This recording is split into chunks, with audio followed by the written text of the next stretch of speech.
क्या आपने कभी सोचा है कि भारत के सबसे महान क्रांतिकारियों में से एक भगत सिंह ने खुद को नास्तिक क्यों कहा था? वो भी तब जब वे मौत के दरवाजे पर खड़े थे। आज हम जानेंगे उस सोच को, उस यात्रा को जो भगत सिंह को गहरी धार्मिक आस्था से निडर नास्तिकता तक ले गई, उनकी अपनी किताब why I am an atheist के आधार पर। भगत सिंह का बचपन धार्मिक माहौल में बीता। उनके दादा आर्य समाजी थे। वह रोज सुबह शाम प्रार्थना करते, गायत्री मंत्र का जाप करते और भक्ति में डूबे रहते।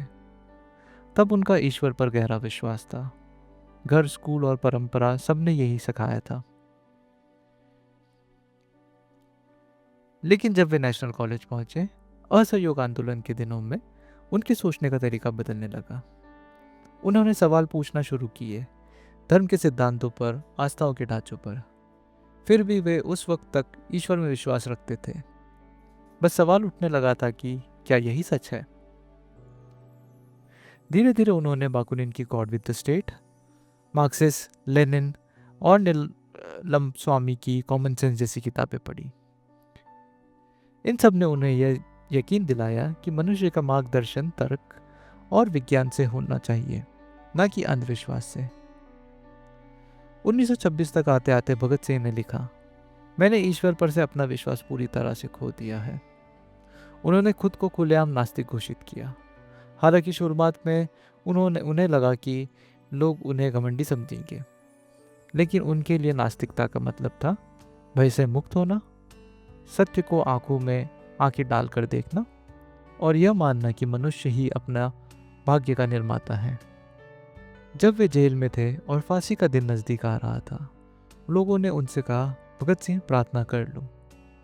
एक दोस्त ने तो कहा, अंतिम समय में तुम खुद ब खुद ईश्वर को मानने लगोगे। भगत सिंह मुस्कुराए और बोले, नहीं, कभी नहीं। मैं इसे आत्मसम्मान की गिरावट मानता हूँ। स्वार्थ के लिए प्रार्थना करना मेरे सिद्धांतों का अपमान होगा। उन्होंने लिखा, अगर इसे घमंड कहा जाता है तो मैं उस घमंड के साथ खड़ा हूँ। भगत सिंह पूछते हैं, अगर ईश्वर सर्वशक्तिमान है तो यह दुखों से भरी दुनिया क्यों बनाई? अगर वो न्यायप्रिय है तो निर्दोषों पर अत्याचार क्यों? नीरो ने रोम जलाया, चंगेज खान ने हजारों मारे और हम उन्हें राक्षस कहते हैं, तो फिर वह ईश्वर जो हर पल कष्ट पैदा करता है, उसे क्या कहेंगे?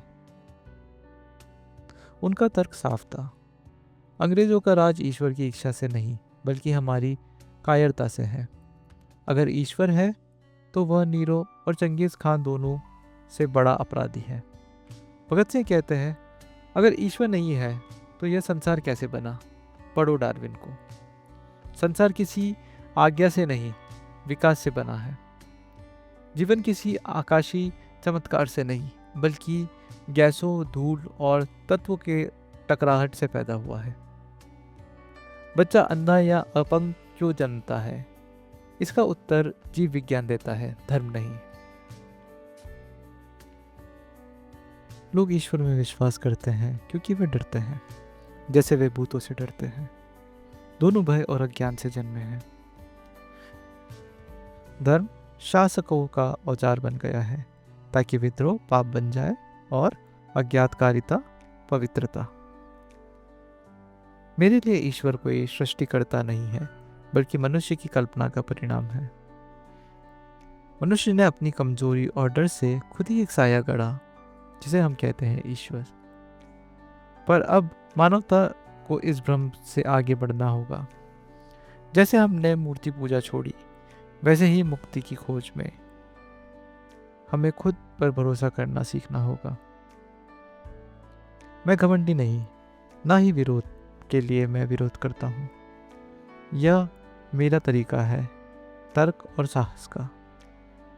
कोई प्रार्थना मेरी नियति नहीं बदल सकती, पर मैं उसे सिर ऊंचा रखकर स्वीकार कर सकता हूँ। जब मेरा समय आएगा, चाहे फांसी की क्यों ना हो, मैं मुस्कुराऊंगा, क्योंकि मैंने जिया है ईश्वर के भय से नहीं, बल्कि मानवता के विश्वास से। भगत सिंह की नास्तिकता अहंकार नहीं, बल्कि विश्वास थी। मानवता, विज्ञान और साहस में विश्वास। उनके लिए नास्तिक होने का मतलब था अंधेरे में भी सिर ऊंचा रखकर खड़े रहना।